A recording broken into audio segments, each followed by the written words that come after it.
મિત્રો lecture number 5 માં આપણે છેલ્લે દાખલા નંબર 6 સુધી ગણી ગયા હતા, બરાબર। દાખલા નંબર N6 સુધી ગણી ગયા હતા।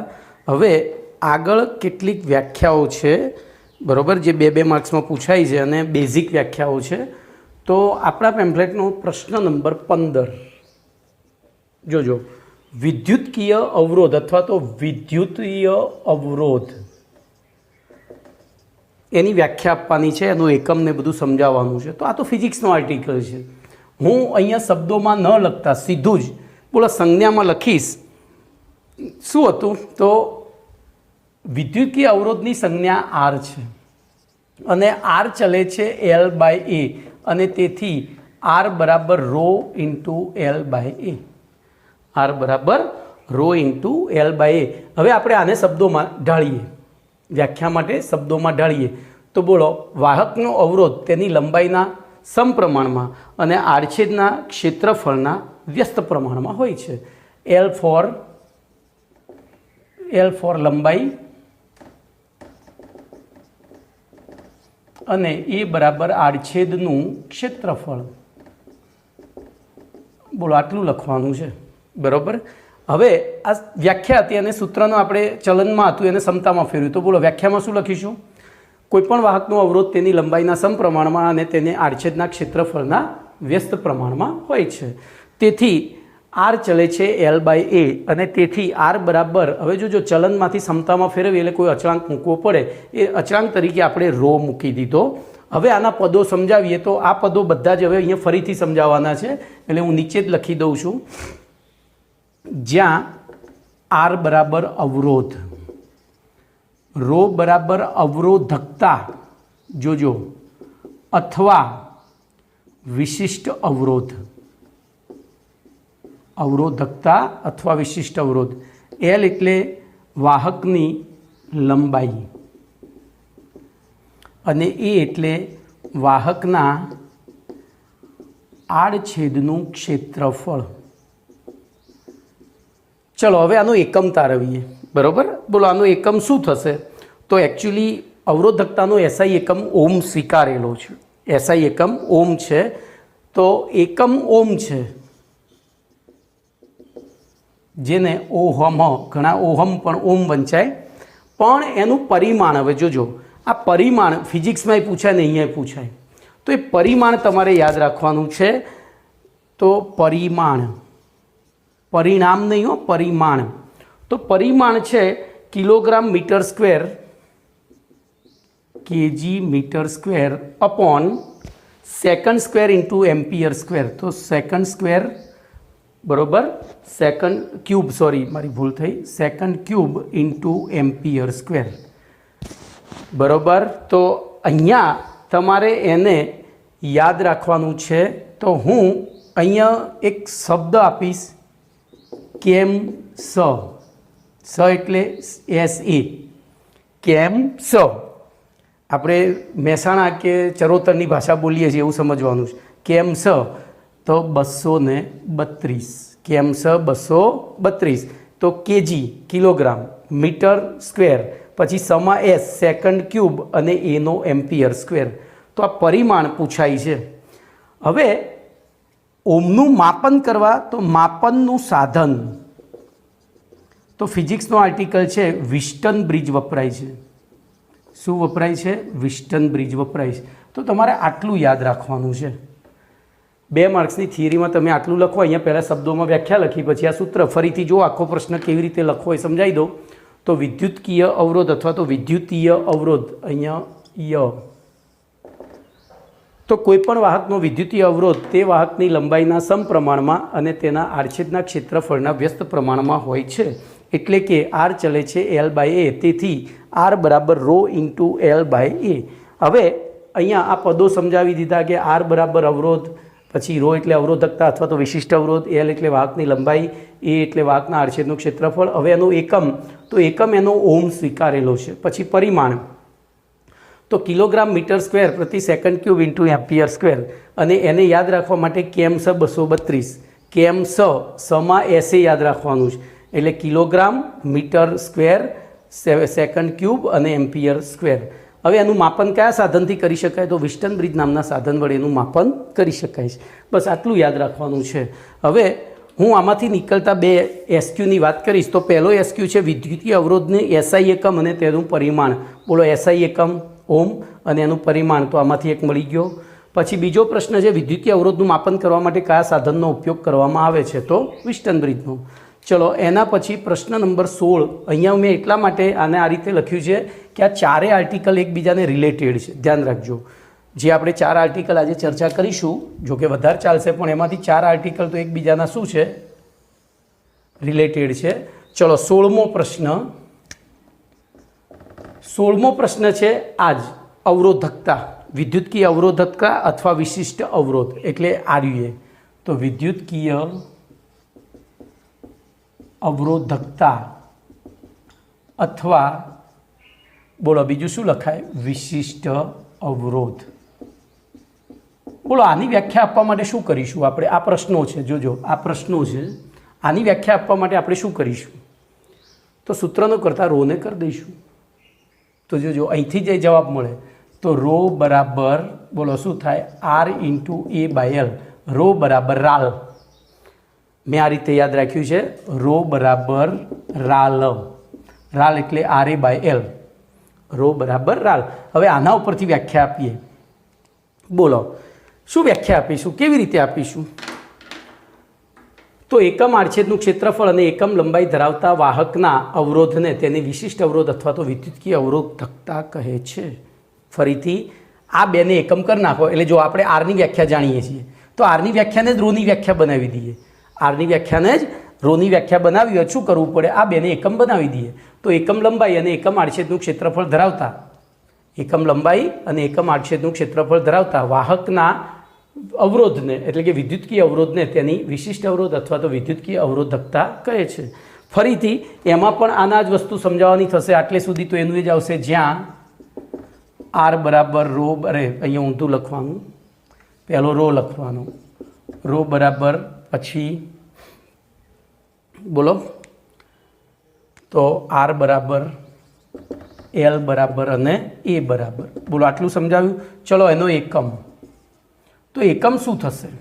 તો આનો ઓમ હતો તો એનો ઊંધો વ્યસ્ત એનો, કારણ કે આ એનું વ્યસ્ત થઈ ગયું. સોરી 1 મિનિટ મારી ભૂલ થઈ. મારા મગજમાં બીજું ચાલે છે. બોલો આનો એકમ તારવીએ તો આ આરનો એકમ આપણી પાસે છે. જો અહીંયા એકમ તારવીએ રો બરાબર રાલ છે. ચલો રોનો મૂક્યો ઓમ, એનો મૂક્યો મીટર સ્ક્વેર અને એલનો મૂક્યો મીટર. તેથી શું થશે? બોલો મીટર મીટર ગયા, ઓમ ઇન્ટુ મીટર. એસઆઈ એકમ. એમ કે એસ હોય તો ઓમ ઇન્ટુ મીટર અને જો સીજીએસ હોય તો ઓમ ઇન્ટુ સેન્ટીમીટર. બોલો કમ્પ્લીટ. એમ કે એસ હોય તો ઓમ ઇન્ટુ મીટર અને સીજીએસ હોય તો ઓમ ઇન્ટુ સેન્ટીમીટર. ચલો એવી રીતે એનું પરિમાણ. તો પરિમાણમાં શું કરવાનું? આ બંને શું થયા છે એમ ધ્યાનથી જુઓ તો રો અને આર એકબીજાના શું થાય છે? ધ્યાનથી જોઈએ તો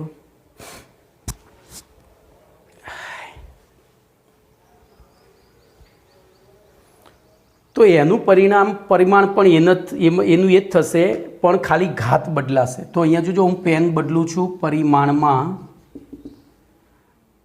કેજી ઇન્ટુ મીટર ક્યુબ પ્રતિ second square into ampere square એવું થાય છે.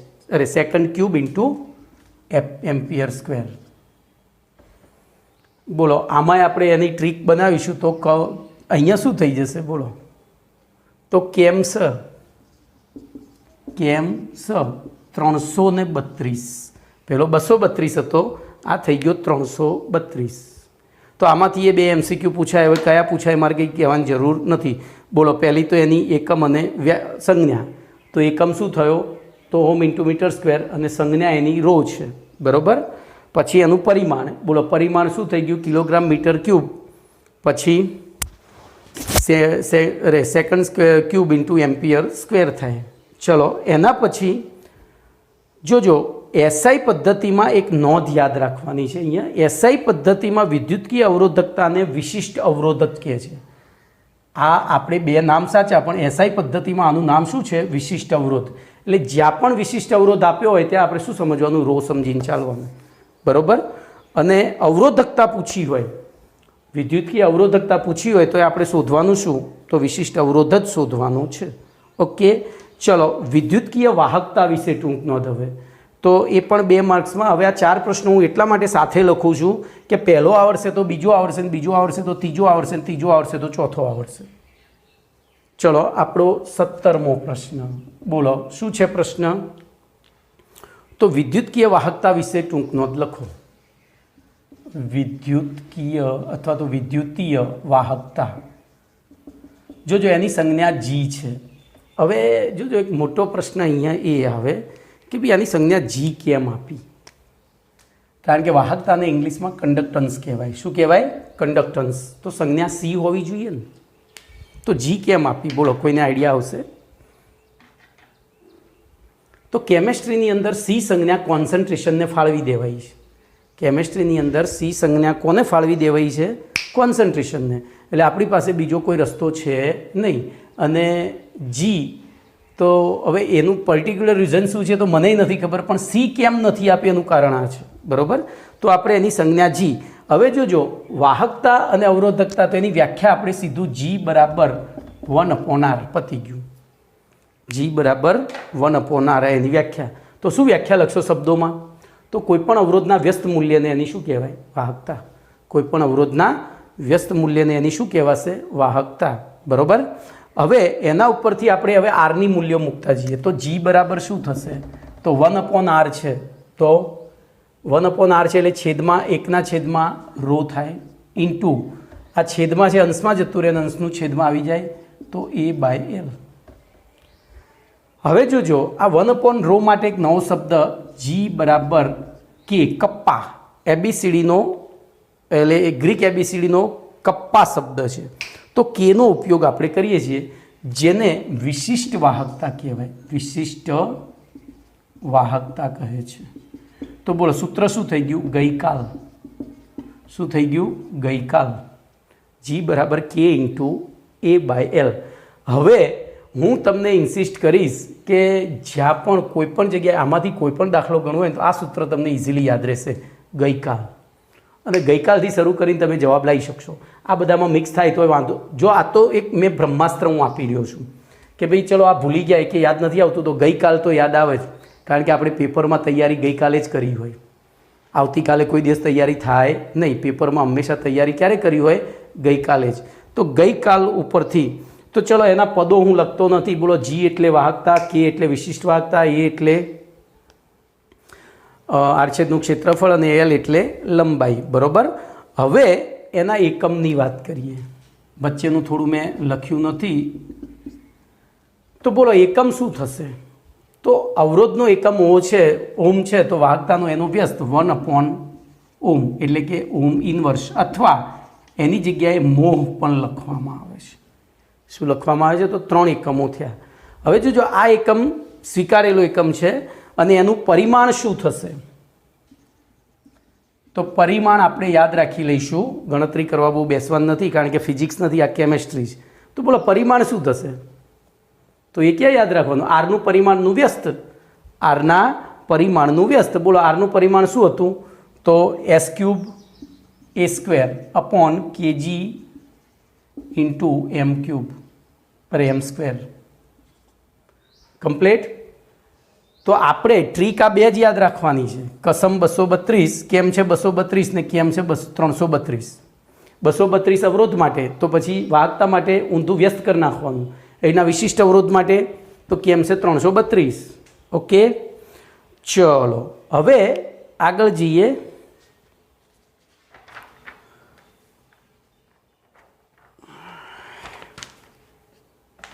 તો એક નાનો એસક્યુ પૂછ્યો છે જેનો જવાબ ઓલરેડી અહીંયા આવી ગયો છે કે વિદ્યુતકીય વાહકતાનો એકમ શું છે અને તેનું પરિમાણ શું છે. તો એ આપણે હવે એસક્યુ આ તો મારે બનાવવો પડે કે ભાઈ આમાંથી આવો પ્રશ્ન પૂછાઈ શકે છે, પણ એને ગોખવો જરૂરી નથી, બરાબર. ચલો એના પછી જઈએ આગળ. તો વિશિષ્ટ વાહકતા વિશે ટૂંક નોંધ લખો. 18મો પ્રશ્ન, વિશિષ્ટ વાહકતા. બોલો કપ્પા. આને શું કહેવાય, આને કપ્પા કહે છે. કપ્પા, કટપ્પા નહીં કપ્પા, કટપ્પા હોય તો પાછું બાહુબલી આવે એટલે. બોલો ચલો, તો હવે એની વ્યાખ્યા મને નથી આવડતી, તમારે આપવાની છે. તો આ આવડતું હોય તે આવડે. બોલો આને સૂત્રનો કરતા કરી દઈએ. કે બરાબર જી ઇન્ટુ એલ બાય એ, કે બરાબર જી ઇન્ટુ એલ બાય એ. તો હવે વ્યાખ્યા શું થશે? જી શું હતી? વાહકતા. આપણે વાહકતાને જ જો વિશિષ્ટ વાહકતા બનાવી તો બે એકમ લઈ લેવા પડે. તો એકમ લંબાઈ અને એકમ આડછેદનું ક્ષેત્રફળ ધરાવતા, એકમ લંબાઈ અને એકમ આડછેદનું ક્ષેત્રફળ ધરાવતા વાહકની વિશિષ્ટ વાહકતાને, અરે વિદ્યુતકીય વાહકતાને શું કહે છે? વિશિષ્ટ વાહકતા. કમ્પ્લીટ.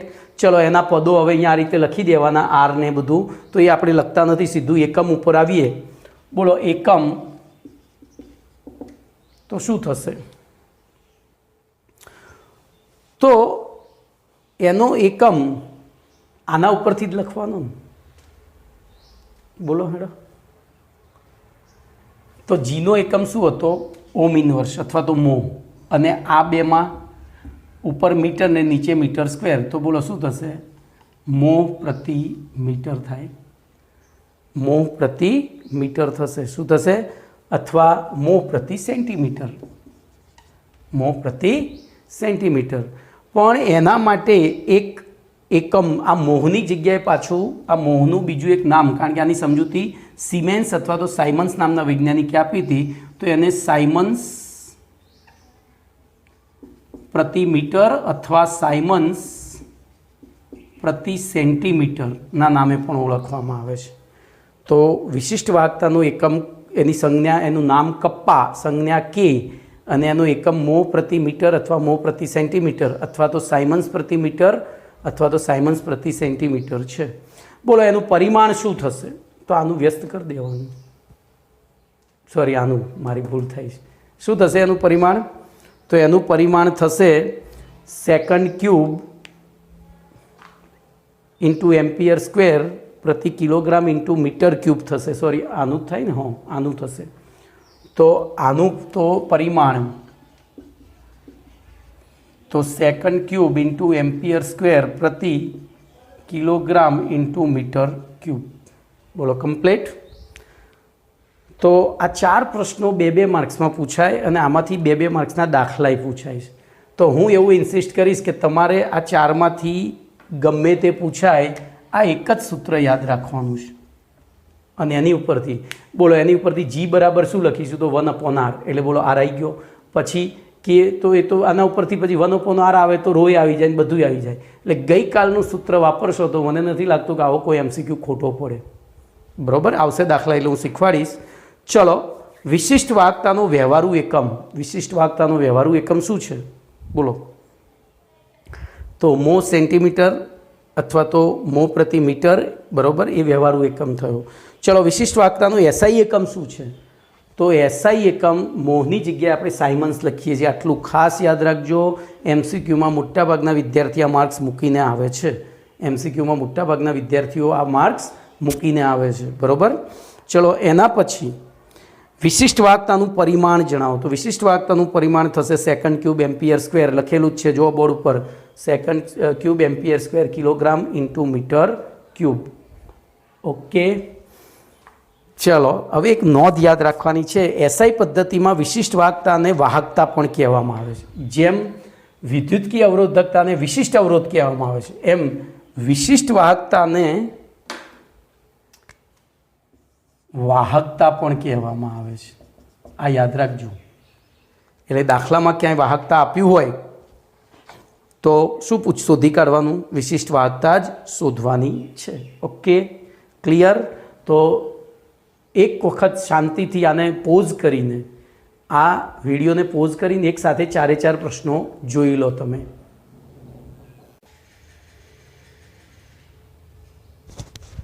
હવે જુઓ, આના પછી 19મો પ્રશ્ન એ વિદ્યુત વહનના પ્રકારના આધારે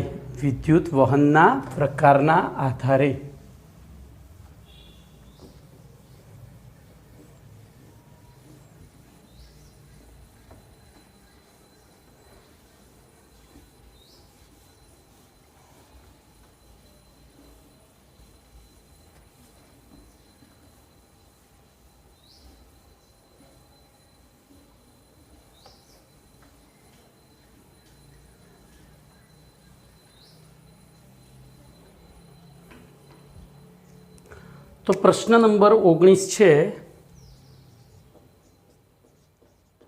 વિદ્યુત વહનના પ્રકારના આધારે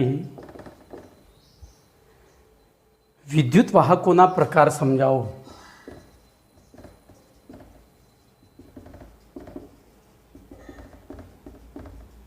ચલો જોજો, હવે મોટાભાગના વિદ્યાર્થી શું કરે છે, પ્રશ્નને પ્રોપરલી સમજતા નથી, ગોખી મારે છે અને પછી જ્યારે પૂછાય ત્યારે જે લખવાનું એના કરતાં ઊંધું લખે છે.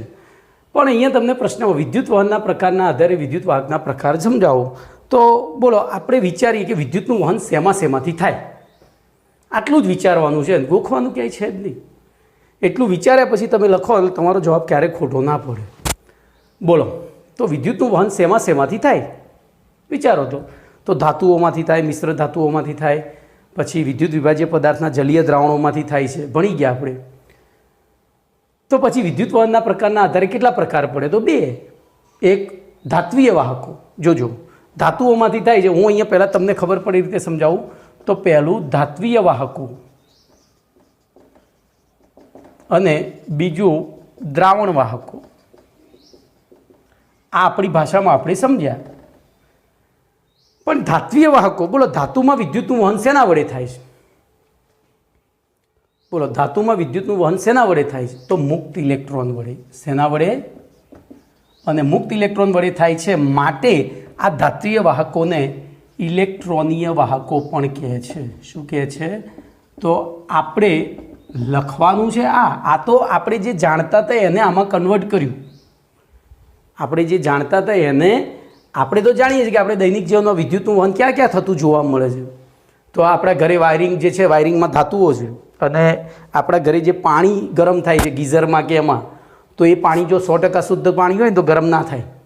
પણ એની અંદર થોડા પ્રમાણમાં 1200 ppm સુધી, અમદાવાદમાં તો 1200 થી 1800 ppm સુધી ક્ષાર છે. અને એ ક્ષારનું જલીય દ્રાવણ છે એટલે ગરમ થાય છે. 100% શુદ્ધ પાણી ક્યારેય ગરમ ના થાય, બરાબર? વિદ્યુત પ્રવાહથી ના ગરમ થાય એમ ટૂંકમાં. ચલો, તો દ્રાવણ વાહકો. બોલો, દ્રાવણ વાહકોમાં વિદ્યુતનું વહન શેના વડે થયું? તો મુક્ત આયનો વડે. શેના વડે? તો એને શું કહેવાશે? તો એને કહેવાય આયનીય વાહકો અથવા વિદ્યુત વિભાજ્ય વાહકો. આયનીય વાહકો અથવા વિદ્યુત વિભાજ્ય વાહકો. તો બોલો, હવે આપણે આજના પ્રશ્નને સમજાવીએ તો આપણો જવાબ ક્યારેય ખોટો ના પડે. ફરીથી પ્રશ્નને ધ્યાનથી જુઓ, પછી હું ઉદાહરણો આપું છું. તો વિદ્યુત વહનના પ્રકારના આધારે એટલે કે જુદા જુદા વાહકોમાં વિદ્યુતનું વહન શેના વડે થાય છે? તો આપણે એવું નથી વિચારવું. આપણે એવું વિચારીએ કે આપણા દૈનિક જીવનમાં કેટલા પ્રકારના વાહકો જોવા મળે છે. તો ધાતુઓ, મિશ્ર ધાતુઓ વગેરે, ગ્રેફાઇટ ને બધું, અને દ્રાવણ વાહકો. હવે ધાત્વીય વાહકોમાં વિદ્યુતનું વહન શેના વડે થાય? તો કે મુક્ત ઇલેક્ટ્રોન વડે. એટલે આપણો પ્રશ્ન આવી ગયો અહીંથી. અને દ્રાવણ વાહકોમાં શેના વડે થાય? તો મુક્ત આયનો વડે.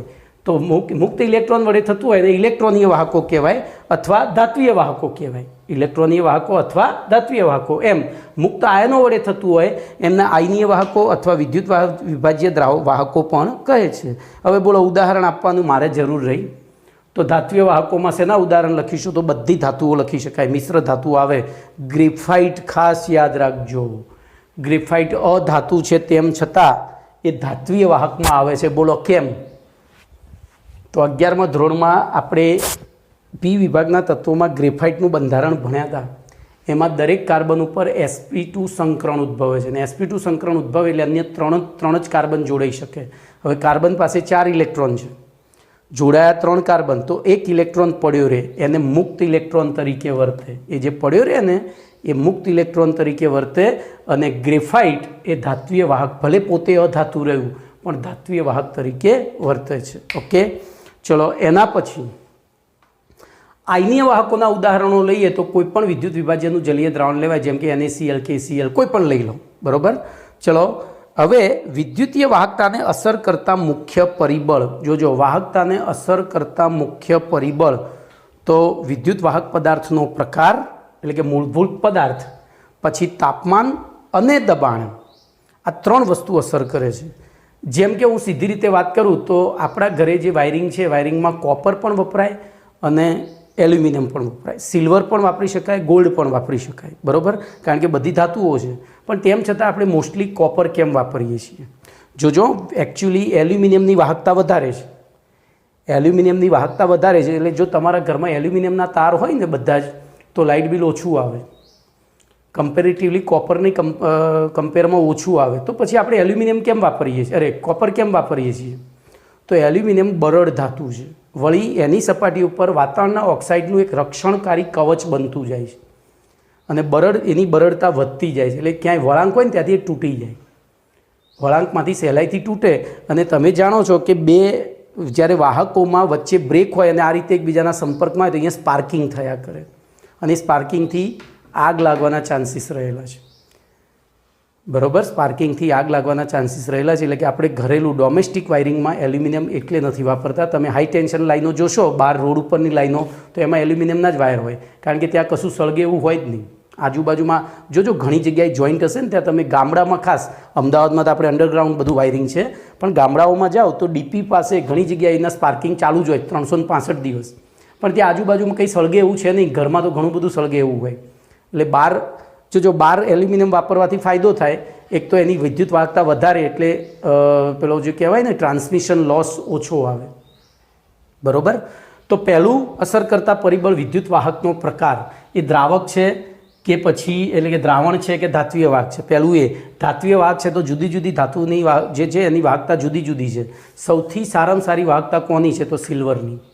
પણ સિલ્વર વાપરી ના શકાય. ખબર પડી કેમ? બંગલા કરતાં વાયરિંગ મોંઘું થઈ જાય. ચલો ધ્યાન અહીંયા. અને જેટલાનું સિલ્વર વાપર્યું ને એટલો તો ફાયદો ના થતો હોય પાછો લાઇટ બિલમાં, એટલે સિલ્વર એટલે ના વપરાય. હવે એના પછીનો પ્રશ્ન છે વિદ્યુતીય વાહકતાના મૂલ્યના આધારે. જો હું પ્રશ્ન લખું છું અને પછી આપણે એનું ડિસ્કશન કરીએ છીએ. હંમેશા પ્રશ્નને પ્રોપરલી સમજશો તો હું નથી માનતો કે તમને જવાબ ના આવડે. હંમેશા એટલું યાદ રાખજો કે પ્રશ્નનો જવાબ પ્રશ્નમાં હોય છે. હું વારે ઘડીએ કહું છું, ગઈકાલે તમે જે બીજા પાઠના પેપરો લખ્યા એમાં અમુક મેં ચેક કર્યા તો હજુ ઘણી બધી ઉણપો છે ભાઈ તમારામાં. ઓકે, હવે પ્રશ્ન નંબર 20. તો પ્રશ્ન નંબર 20માં છે વિદ્યુતકીય વાહકતા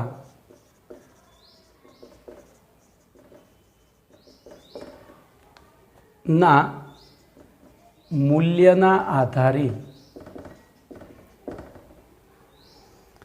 વિવિધ પદાર્થોનું વર્ગીકરણ. ઉદાહરણ આપી સમજાવો. બોલો પ્રશ્ન શું છે? તો વિદ્યુતકીય વાહકતાના મૂલ્યના આધારે, ટૂંકમાં આપણે વિદ્યુતકીય વાહકતાના આધારે જ પદાર્થોનું વર્ગીકરણ કરવાનું છે. તો અહીંયા આપણે થોડું વિચારીએ તો એકદમ એક્ઝેક્ટલી જવાબ આવડે. બોલો લાકડું, લાકડામાંથી વિદ્યુતનું વહન થાય છે? બોલો લાકડામાંથી વિદ્યુતનું વહન થાય છે? તો કે નથી થતું. તો બોલો લાકડું કેવા પ્રકારનું વાહક કહેવાય? અવાહક, બરાબર, એને અવાહક કહેવાય. પછી આપણા મોબાઈલની અંદર જે બધું વપરાય છે સાધન, પેલા સિલિકોન ને જર્મેનિયમ ને બધા અર્ધવાહક. પછી ધાતુઓને બધા સુવાહક. અને અમુક એવા પણ તત્વો છે, એવા પણ સંયોજનો છે કે જેમની વાહકતા ધાતુ કરતાંય વધારે છે, પણ એ રેર અર્થ છે, એટલે કે ભાગ્યે જ મળી આવે છે, તો એમને કહેવાય અતિસુવાહક.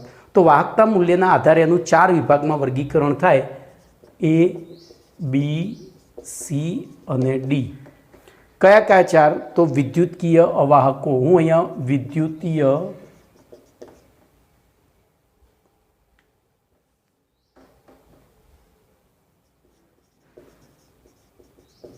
અવાહકો, પછી વિદ્યુતીય અર્ધવાહકો, પછી સુવાહકો અને અતિસુવાહકો. બોલો આટલું લખ્યા પછી બધાને મગજમાં વ્યાખ્યા તો બેસી જ ગઈ છે. શું વ્યાખ્યા લખાય? જેમાંથી વિદ્યુતનું વહન ના થતું હોય, બરાબર, એને અવાહકો. જેમાં ચોક્કસ પરિસ્થિતિમાં વિદ્યુતનું વહન થતું હોય પણ સામાન્ય પરિસ્થિતિમાં વિદ્યુતનું વહન ન થતું હોય તો અર્ધવાહક. જેમાં એકદમ સરળ કોઈપણ પરિસ્થિતિમાં વિદ્યુતનું વહન થતું હોય તો સુવાહકો, અને કોઈપણ પરિસ્થિતિમાં એકદમ સરળતાથી, તો આ જે વ્યાખ્યા છે ને આપણે સમજ્યા, આપણે જાતે બનાવીએ, લખાઈ નહીં, પણ અહીંયા તમને પૂછ્યું છે મૂલ્યના આધારે, તો મૂલ્યના આધારે લખવાનું છે. તો ધ્યાન રાખજો, જે વાહકતા જે પદાર્થોની વાહકતાનું મૂલ્ય 10⁻20 થી 10⁻10 mho પ્રતિ મીટરની હદમાં હોય, mho પ્રતિ મીટરની હદમાં હોય, કેટલું? 10⁻20 થી 10⁻10 mho પ્રતિ મીટરની હદમાં હોય, એ બધાને શું કહેવાય? અવાહકો. બોલો, અવાહકોના ઉદાહરણમાં શું આવશે? તો રબર, પ્લાસ્ટિક, લાકડું, કાગળ, કાપડ વગેરે. રબર, પ્લાસ્ટિક, લાકડું, કાગળ, કાપડ વગેરે. બોલો, કમ્પ્લીટ. પછી અર્ધવાહકો. તો અર્ધવાહકોમાં એ મૂલ્ય 10⁻6 થી 10⁻4 mho પ્રતિ મીટર હોય છે. કેટલું? 10⁻6 થી 10⁻4 mho પ્રતિ મીટર. ચલો, તો એના હવે મારે વ્યાખ્યા આપવાની રહે જ નહીં ને. જે શું લખાય વ્યાખ્યા? તો જે વિદ્યુતીય વાહકો પદાર્થોની વાહકતાનું મૂલ્ય 10⁻6 થી 10⁻4 mho પ્રતિ મીટરની હદમાં હોય તેમને અર્ધવાહકો કહે છે.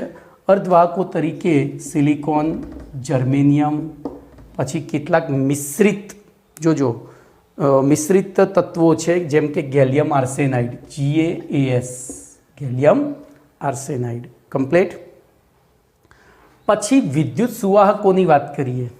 બોલો, વિદ્યુત સુવાહકોમાં 10⁻4 થી 10⁻7 mho પ્રતિ મીટર હોય, એટલે કે જે વાહકોની વાહકતાનું મૂલ્ય 10⁻4 થી 10⁻7 mho પ્રતિ મીટરની હદમાં હોય તેને શું કહે છે? વિદ્યુત સુવાહકો. બોલો, વિદ્યુત સુવાહકોના ઉદાહરણમાં તો ધાતુઓ અને મિશ્ર ધાતુઓ. તો ધાતુઓ, મિશ્ર ધાતુઓ, પછી ગ્રેફાઇટ, કાર્બન બ્લેક. જો કાર્બન બ્લેક પણ ખાસ યાદ રાખજો, ગ્રેફાઇટના બે અપર રૂપો સુવાહક તરીકે વર્તે છે, ગ્રેફાઇટ અને કાર્બન બ્લેક. અને કેટલાક પોલિમર પદાર્થો. જો મેં તમને કહ્યું હતું કે સેમસંગવાળાએ એક મોબાઈલ કાઢ્યો તો આમ રોલ થઈ શકે, કાગળ જેવો. 11મા ધોરણમાં પોલીએસિટિલિન અથવા તો પોલીઇથાઇન, તો એ વિદ્યુત સુવાહક છે. પોલીઇથાઇન વિદ્યુત સુવાહક છે. હવે આપણે ડી લઈએ અહીંયા. તો ડીમાં બોલો, અતિ સુવાહકો. શું વ્યાખ્યા થશે? તો અહીંયા મૂલ્ય હવે ના લખાય, અહીંયા શું લખાય? વાહકતા ના લખાય. અવરોધ બિલકુલ ઓછો હોય, એમ ખૂબ જ ઓછો હોય, એટલે કે વિદ્યુત વાહકતા કેવી હોય? ખૂબ જ વધારે હોય. કેવી? અનંત હોય. તો અહીંયા અવરોધ આર ખૂબ જ ઓછો હોય. આર ખૂબ જ ઓછો હોય તો બોલો, જી બરાબર શું થાય? 1/r તરીકે. તો જીનું મૂલ્ય અનંત હોય. કેવું હોય? અનંત હોય. તો એને કહેવાય અતિસુવાહકો. હવે અતિસુવાહક તરીકે કેટલાક વિશિષ્ટ પદાર્થો, જેમ કે 0 થી 15 કેલ્વિન તાપમાને, 0 થી 15 કેલ્વિન તાપમાને કેટલીક ધાતુઓ અને મિશ્ર ધાતુઓ અને મિશ્ર ધાતુઓ અતિસુવાહક તરીકે વર્તે છે. એ જ રીતે 150 કેલ્વિન તાપમાને કેટલાક સિરામિક દ્રવ્યો, કેટલાક મિશ્રિત ઓક્સાઇડ અને સિરામિક દ્રવ્યો એ પણ અતિસુવાહક તરીકે વર્તે છે. બોલો, ક્લિયર? તો આટલો આ 2 માર્ક્સનો પ્રશ્ન બીજો છે. 4 વસ્તુ લખવાની, આંકડા યાદ રાખવાના છે. બોલો, આમાંથી એક MCQ મળે છે. એક MCQ મળે છે. આમ તો બાકી તો સહેલા છે. બોલો, તમને એવો પ્રશ્ન થાય કે અહીંયા 10⁻20 થી 10⁻10 છે, પછી સીધું જ 10⁻6 છે, તો આ વચ્ચેનો ગાળો ક્યાં ગયો? આ જેમ સેટ થઈ ગયો એમાં વચ્ચેનો ક્યાં ગયો? એ કેમ? એનું કોઈ ડિસ્કશન કેમ નથી કર્યું? બોલો, એનું કોઈ ડિસ્કશન કેમ નથી કર્યું? બોલો તો, વિચારો તો એનું ડિસ્કશન એટલા માટે નથી કર્યું કે હજુ સુધી એવો કોઈ પદાર્થ મળ્યો નથી કે જેની વાહકતાનું મૂલ્ય 10⁻10 થી 10⁻6ની વચ્ચે હોય. એવો મળ્યો જ નથી. એટલે આપણે કેવી રીતે નક્કી કરી શકીએ કે ભાઈ એ અવાહક છે કે અર્ધવાહક છે? જોજો, આ મસ્ત આર્ટિકલ છે, આ મસ્ત આર્ટિકલ છે.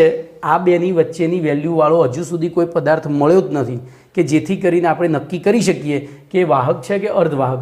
જો મળ્યો હોય તો આપણે નક્કી કરી શકીએ કે ભાઈ 10⁻11 વાળો મળ્યો એક પદાર્થ, અને ને ચેક કરીએ કે તો એમાંથી વિદ્યુતનું વહન થાય છે તો ચોક્કસ પરિસ્થિતિમાં થાય છે તો અર્ધવાહક, ના થતું હોય કોઈ પણ પરિસ્થિતિમાં ના થતું હોય તેને અવાહકમાં મુકાય. તો એના કારણે આ વચ્ચેનો ગેપ આપણને દેખાતો નથી.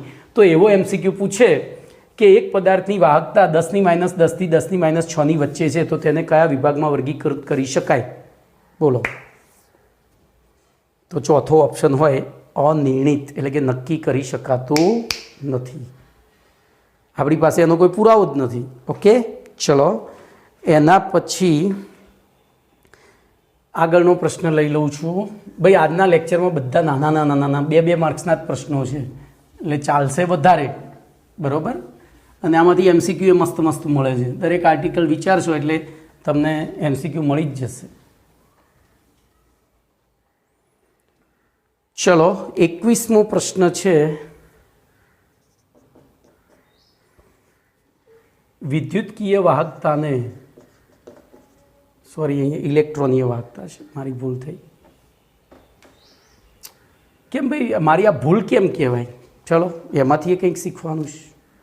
મેં વિદ્યુતકીય વાહકતા લખીને પછી ભૂસી નાખીને ઇલેક્ટ્રોનીય વાહકતા લખ્યું. તો એનું કારણ વિદ્યુત વાહકતાના 2 પ્રકાર છે વિદ્યુતકીય વાહકતાના, ઇલેક્ટ્રોનીય વાહકતા અને બોલો આયનીય વાહકતા. દુખી કરી નાખ્યો છે. જોઈએ તો અહીંયા હવે આપણે જઈશું ઇલેક્ટ્રોનીય વાહકતા. જોજો આનું તમે સરળ સ્વરૂપમાં ફેરવી નાખો એટલે તમારો જવાબ એકદમ ઇઝી થઈ જાય. બોલો, ધાત્વીય વાહકતા ને અસર કરતા પરિબળો. બોલો હેડો. ઇલેક્ટ્રોનીય હોય ત્યાં સુધી આપણે થોડા કન્ફ્યુઝ થઈએ, પણ ઇલેક્ટ્રોનીય એટલે આપણને ખબર જેમાં ઇલેક્ટ્રોન વડે વિદ્યુતનું વહન થાય છે તે. તો ઇલેક્ટ્રોનીયની જગ્યાએ આપણે શું લખી દઈશું? ધાત્વીય વાહકતા. તો ધાત્વીય વાહકતાને અસર કરતા પરિબળોમાં સૌથી પહેલું શું આવે? ધાતુની સ્ફટિક રચના. શું આવે? ધાતુનો પ્રકાર અને સ્ફટિક રચના. આ ધાતુનો પ્રકાર અને સ્ફટિક રચના. ચલો, આ ધાતુનો પ્રકાર એટલે શું? કેમ ધાતુઓના પાછા પ્રકાર હોય? વિચારો તો, ધાતુઓના પ્રકાર હોય. 2 પ્રકાર છે, સક્રિય ધાતુઓ અને સંક્રાંતિ ધાતુઓ. સક્રિય ધાતુઓ એટલે સમૂહ 1 અને 2ની ધાતુઓ, અને સંક્રાંતિ ધાતુઓ એટલે સમૂહ 3 થી 10ની. બરાબર? હવે સક્રિય ધાતુઓ છે એમની વાહકતા વધારે છે, સક્રિય ધાતુઓની વાહકતા વધારે છે, પણ આપણે દૈનિક જીવનમાં ઉપયોગમાં લઈ શકતા નથી કારણ કે તે ધડાકા કરે છે. બરાબર? સક્રિય ધાતુઓ વધુ પડતી સક્રિય છે એટલે ધડાકા કરે, એનો વાયર બને નહીં. સોડિયમ, મેગ્નેશિયમ, પોટેશિયમ આના વાયરો બને. એટલે ધાતુનો પ્રકાર અને એની સ્ફટિક રચના. સ્ફટિક રચના એટલા માટે કે તમે પહેલો પાઠ શીખશો એટલે તમને ખબર પડશે કે સ્ફટિક રચના શું અસર કરે છે. બરાબર? હાલ પૂરતું આપણે એની પછી બીજું અસર કરતા પરિબળ છે ધાતુના પ્રતિપરમાણુ સંયોજકતા. તો ધાતુના પ્રતિપરમાણુ એટલે એક પરમાણુમાં આવેલા, એક પરમાણુમાં આવેલા એમ પ્રતિપરમાણુ સંયોજકતા ઇલેક્ટ્રોનની સંખ્યા. સંયોજકતા ઇલેક્ટ્રોનની સંખ્યા અને તેમનું કેન્દ્રથી અંતર. ધ્યાન રાખજો, લિથિયમ અને મેગ્નેશિયમ, સોરી મારી ભૂલ થઈ, આપણે લાઇનસર લેવાનું. તો લી ના કે રૂબી સાથે ફરવા જા અને 2 માગે કે સ્ટ્રોબેરી. બોલો,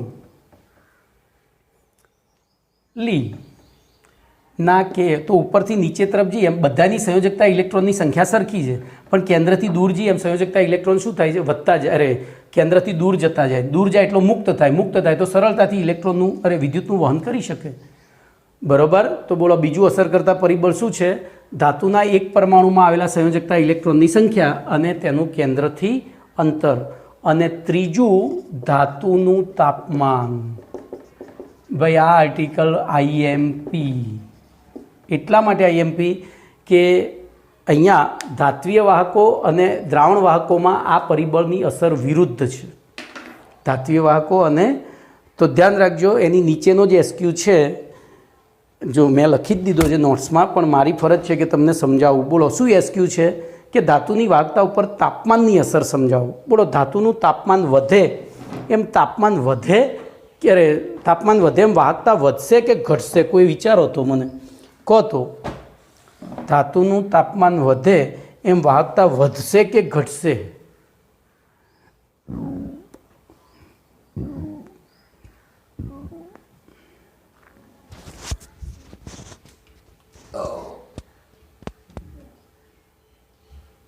બોલો.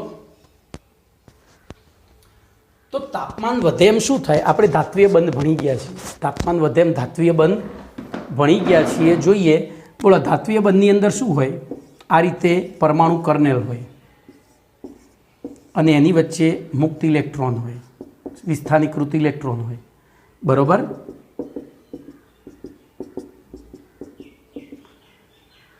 જેમ તાપમાન વધશે એમ આ જે પરમાણુ કર્નેલ છે એમના દોલનો વધશે. જોજો તાપમાન વધે એટલે શું થાય? આકર્ષણ ઘટે એટલે આમનું દોલનો વધે. દોલનો વધે તો ઇલેક્ટ્રોનના માર્ગમાં એ અહીંથી આમ દોલન કરવા માંડે આ બે. તો ઇલેક્ટ્રોન આમ વહન પામતો હોય તો વચ્ચે શું થાય? અથડાય. આ દોલનો વધે એટલે ઇલેક્ટ્રોનના વહનને અવરોધે છે. શું કરે છે? અવરોધે છે. એટલે તાપમાન વધે એમ ધાત્વીય વાહકોની વાહકતા શું થાય? ઘટે છે. ચલો એના પછી એક નાનો એસક્યુ છે કયા પ્રકારના વાહકોની વાહકતાનો અભ્યાસ. બરોબર. કયા પ્રકારના વાહકોની વિદ્યુત વહનની કાર્યપદ્ધતિ અથવા તો વાહકતાનો અભ્યાસ જટિલ છે? તો અર્ધવાહકોનું. કેમ?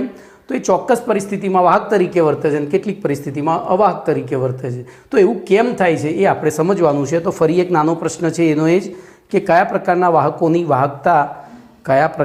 વાહકોની વાહકતાનો અભ્યાસ જટિલ છે? તો અર્ધવાહકોની. ચલો એના પછી આયનીય વાહકતા અને વિદ્યુત વિભાજ્ય અથવા તો વિદ્યુત વિભાજ્યના દ્રાવણોની વાહકતાની સમજાવી તેને અસર કરતા પરિબળો લઈ લઈએ. ચાલી જશે એકાદો પ્રશ્ન. હજુ 43 મિનિટ એટલે આપણે 45 થી 50 મિનિટનું લેક્ચર બનાવીએ છીએ.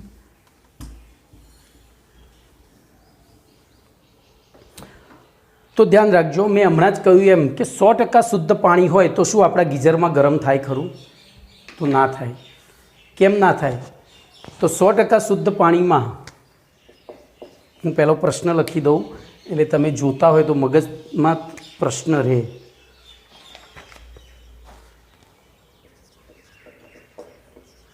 આયનીય અથવા વિદ્યુત વિભાજ્યના દ્રાવણના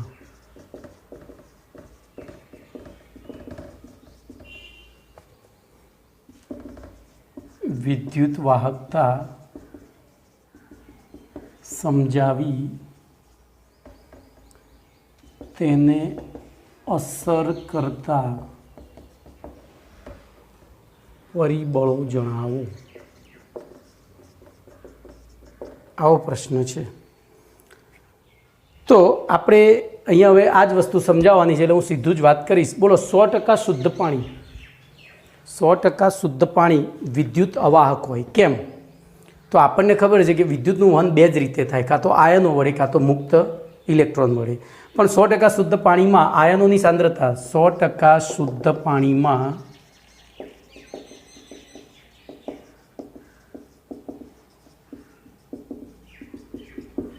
H plus ion is equal to OH minus ion is equal to 10⁻⁷ હોય.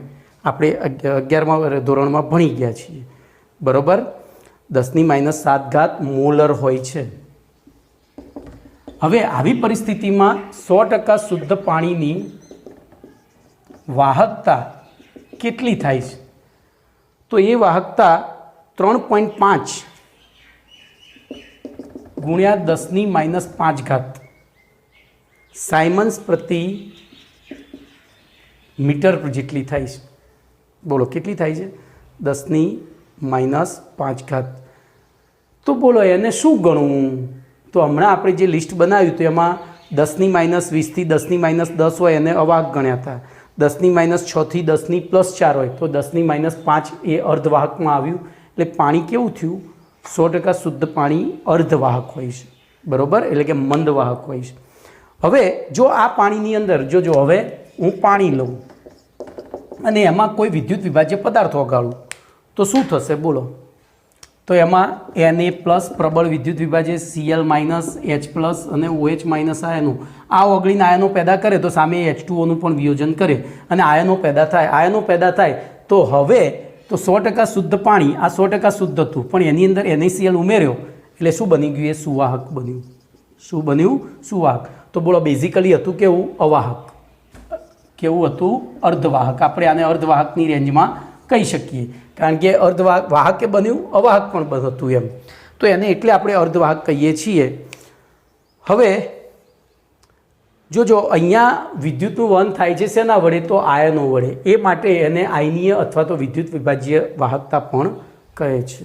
હવે એને અસર કરતા પરિબળો જોઈએ તો એને અસર કરતા પરિબળોમાં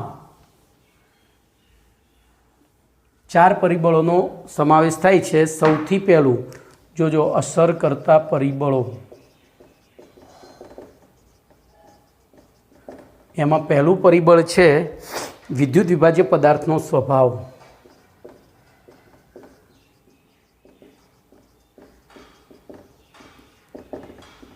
વિદ્યુત વિભાજ્ય પદાર્થનો સ્વભાવ. બીજું છે એટલે જો વિદ્યુત વિભાજ્ય પદાર્થનો સ્વભાવ એટલે શું? તો આપણે ભણી ગયા 11મા ધોરણમાં 2 પ્રકારના વિદ્યુત વિભાજ્ય હોય, પ્રબળ અને નિર્બળ. પ્રબળ વિદ્યુત વિભાજ્ય, નિર્બળ. જો પ્રબળ વિદ્યુત વિભાજ્ય હોય તો એમાં સરળતાથી વિદ્યુતનું વહન થાય, નિર્બળમાં પાછું એનાથી ઓછું થાય. બીજું પરિબળ છે ઉત્પન્ન થતા આયનોના. તો દ્રાવણમાં ઉત્પન્ન થતા આયનોના કદ અને જલીયકરણ. જોજો કદ, અહીંયા 2 વસ્તુ, કદ વધે એમ વાહકતા વધે. કેમ? તો સ્કૂટર ઉપર વધારે માણસો જઈ શકે કે બસમાં? તો કદ વધ્યું એટલે વધારે વહન થશે. જલીયકરણ એટલે પાણી પ્રત્યેનું આકર્ષણ, અને એનો મતલબ કે પાણી તરફ આયનો આકર્ષાયેલા રહે. તો જલીયકરણ વધે ને તેમ વિદ્યુત વાહકતા ઘટે. બરોબર? તો આ ખાસ યાદ રાખજો. પ્રબળ હોય ત્યારે વાહકતા વધે, નિર્બળ હોય ત્યારે ઓછી. એટલે ટૂંકમાં જેમ પ્રબળતા વધે એમ વાહકતા વધે છે. ચલો પછી ત્રીજું આવે દ્રાવકનો સ્વભાવ અને સ્નિગ્ધતા. દ્રાવકનો સ્વભાવ અને સ્નિગ્ધતા. હવે દ્રાવકના સ્વભાવમાં 2 પ્રકાર હોય, ધ્રુવીય અને અધ્રુવીય. તો જો દ્રાવક ધ્રુવીય હોય ને તો વાહકતા વધે અને અધ્રુવીય હોય તો ઘટે. આ MCQ છે બધા, આ MCQ છે એટલું યાદ રાખજો. સ્નિગ્ધતામાં તો સ્નિગ્ધતા વધે તેમ વાહકતા ઘટે. કેમ? સ્નિગ્ધતા એટલે પોતાના, એટલે એમ કહેવાય ને ગીચતા, અણુઓની ગીચતા, જેટલી ગીચતા વધારે હોય સ્નિગ્ધતા વધે એમ ઘનતા વધે એમ. તો ઘનતા વધારે હોય તો પેલા આયનોને પસાર થવા માટે વધારે સમય લાગે. અને ચોથું અસર કરતા પરિબળ છે દ્રાવણનું તાપમાન. દ્રાવણનું તાપમાન વધે એટલે 2 વસ્તુ થાય. આપણે 11મું ધોરણ 7મો પાઠ ભણી ગયા છીએ. વિદ્યુત વિભાજ્ય પદાર્થની આયનીકરણ પ્રક્રિયાનો વેગ વધે. આયનીકરણ પ્રક્રિયાનો વેગ વધે તો આયનોની સંખ્યા વધે. આયનોની સંખ્યા તો તાપમાન વધે તેમ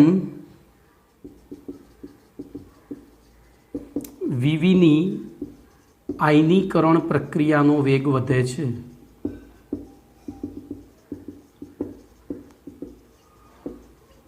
આથી આયનોની સંખ્યા વધે છે. આથી બોલો વાહકતા શું થાય છે? વધે છે. બોલો ધાત્વિય વાહકોમાં શું થયું? ઊંધું થયું હતું. ત્યાં વાહકતા ઘટી હતી, અહીંયા વાહકતા વધે છે. તો આટલે સુધી રાખીએ છીએ. બીજું આવતીકાલે. ઓકે.